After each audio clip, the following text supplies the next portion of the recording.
ثم بالله hedduu takkan gammade sigale ani isinitti me durai walam gammachuus qaba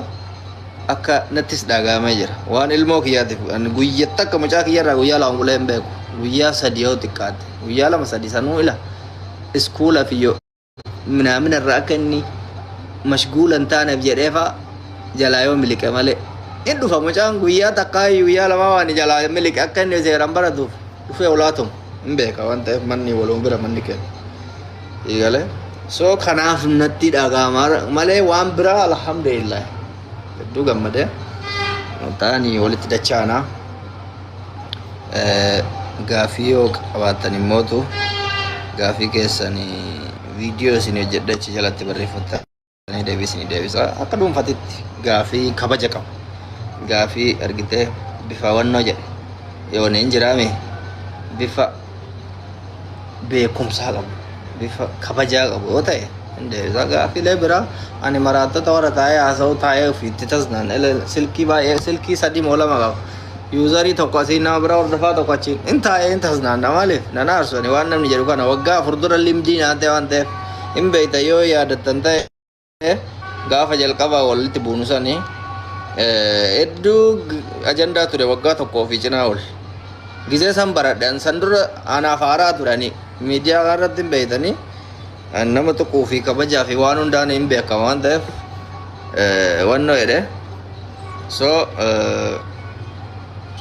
galatoomi saadiq akkasii anammallee rabbiin hamtuu afaanii nan baasini rabbiin gisee kamuu unkaan nama akkasiitii miti nama nan beeyneef rabbiin hamtuu na yaachisine yaadina isinillee kanuma sin gorsa wallaahi nama haga feetan jibbitan hamtuutti yaadina maaliif jennaan hamtuun mana isin seenti so akkasitti nama badhaa ulfaadhaa galatoomaa thank you akkubaa qabdii wacni wacaa miti sagaleen kiyyoo sin jee gadhiifa manarraa ta'aga Assalamu alaikum warahmatullahi wabarakatuh. Duraanii naasofta waa'ee kiyya kana Baga gammadde habibi baga gammadde jechuun nuti bajoo biralleen qabnu yoo nutti dhagaameera siifi mucaan addaan ba'uun haa ta'u malee gammachuuni walitti fufa inshallah yeroo gabaabaatti atillee inshallah akka biyya isinii baatu abdii guddaa qabna inshallah akka isinitti hin dhagaamne jabaadhu ati abbaa gaariidha dhugaa dubbachuu fi no anillee gaafa duraatis gaafa sagalee isii ta'uusi walumatti isin deebisuuf malee nuti bajoo biraan qabnu atillee hin beeyta kaani bajoo biraan qabne kanaaf rabbiin bakka isii deemtisam isii haa taasisu nuti bajoo biraan qabu oromollee wanna tubachuu qabdu maaliif waliin isin beekanii waliin beekamtanii isin lamaan ijoollee daa'ima nama gartee eega biyyaa ba'e walitti dabalame waan ta'eef kanaaf namni waan isin jaalatuuf waa isiniin jedha malee osoo si jibbanii waan keetun dubbatan kanaaf atillee namoota tokko tokko laaltee hin dubbatini namni si jaalatu baay'eedha yoo namni lama sadii si jibbe ka si jaalatu hedduudha wallahi an dhugaa dubbatu waan na jibbeef deebisuun dhufne an namootuma bakka injiraami ani baay'isawee gaafa isiidhaa gammadda kana gammaddatti yaada maali jennaan anaaf isii jidduu ilmootu jira ilmoon immootu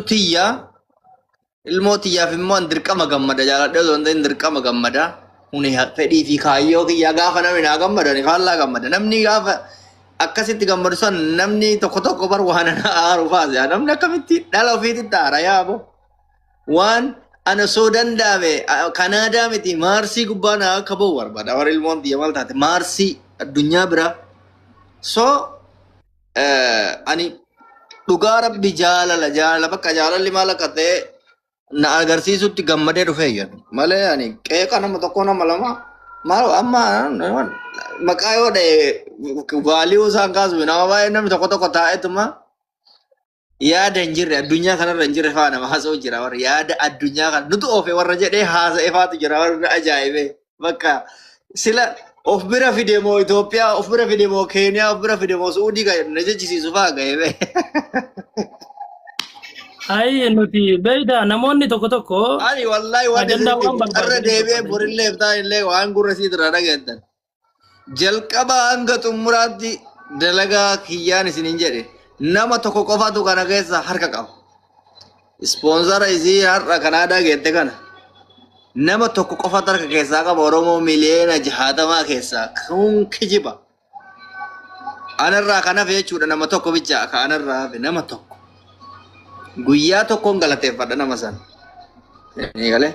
So namoonni biraa Rabbuma ofiiti saalfii dhiisetuma waan ana akkas godhee nuti akkas godhee ani hin qaanfadhe dhugaa Rabbi akkasitti yaada galatooma hundi inni guddaan mucaan kee bakka san ga'uudha isiin nagayaan bakka san ga'uudha dhugaa dubbachuu fi ani bajoo lee waan tokko dhaga'een qabu akka godhadheetti yoo gaafa duraa sitti muddeetiin jira haga tokko qoradhee qorannoodhaan gartee mirkaneessee jennaan akkati daa'ima kee sirnaan guddisaa jirtuu fi akka isii masruufaa jirtu adda hubadhee jennaan sirraa dhaabadhe dhugaa dubbachuu fi miidhallee fi miti. Kanaaf namni gaafa si keeku waan isin jaallatuuf malee waan si jibbuuf miti. Bakka kanatti naa hubadhu jechuun barbaada. Waannaan immoo waanaan rabbiin isinillee warra achitti hafe hunda warra kaayirootti hafe hunda rabbi carraa isinii haa baasu. Rabbiin hunda keessan isinirraa haa jijjiiru isin jechuu barbaanna.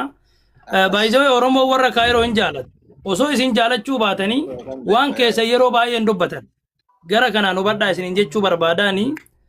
Kanaaf ati immoo abbaa gaariidha. Ilmoo keetiif abbaa gaarii akka taate immoo warri gartee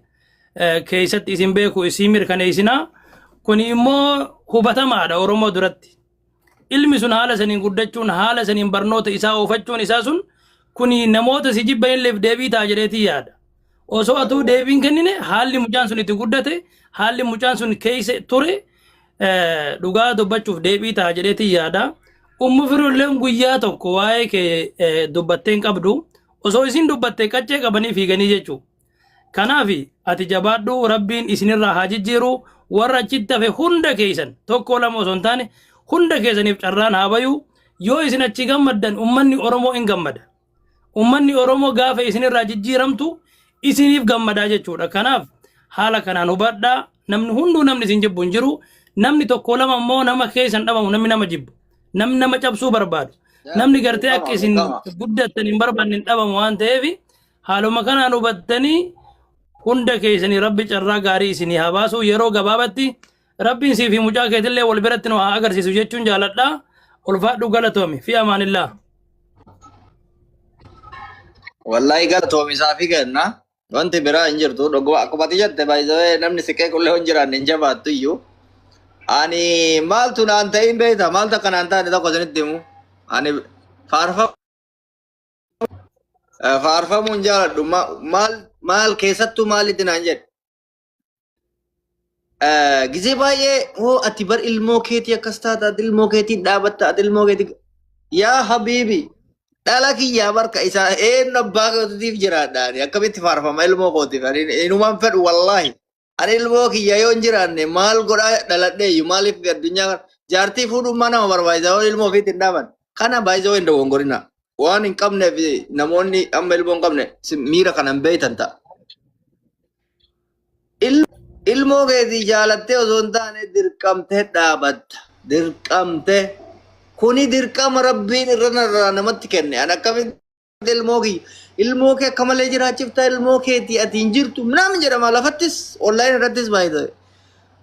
ani fedhee osoo hin ta'in dirqamaan isinin jedhe gaayis dirqama osoo jibbiteefuyyuu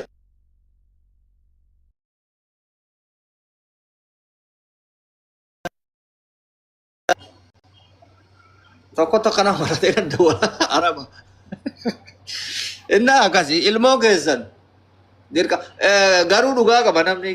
amaanaan ani isinin dhaamu gisee baay'ee wallaahi gisee baay'ee wanti hamaan tokko baay'ee inni beekta namni keenya dhugaa qaba ilmoo fa'aa walirraa dhalchee ilmoo fa'aa walirratti gatu wal dhiisuu mijaartii miliyoona takka fuudhe obboleessoo garuu ilmoo ta'e hin gatin yaa obboleessoo yaa obboleetti ilmoo ta'e akkati xab gootee ka guddifattu dirqamni si ka dhalaatillee ka dhiiratillee ka gattu gisee baay'ee namni Oromoo kan itti wal dorsu wanti ani biyya kanatti koo keessaa addana godhu ani ilmoo xiyya irratti du'a laan nan du'a Ol dhiisnee guyyaa takka ilmoon jidduu ta'e akkana jettee hin beektu dirqamtee akkasiin guddattuuf waliigalteen kenna firmaan jalqaba. Adda ba'uun adda baaneemi garuu wanni anaaf isii irratti waliigallee agarraa lola takkaaf rafshaa takkaaf kissii takka malee deemne ilmoo irratti akkana oli malee akkana gadii miti miizanni kenna gubbaa jira. Ilmoon ilmoo namni baay'een ilmoo irratti gatee itti wal doorsisa yookaan isi gatee deema yookaan isa gatee deema kuni waan balaafamaa irraa hama ati nama hama.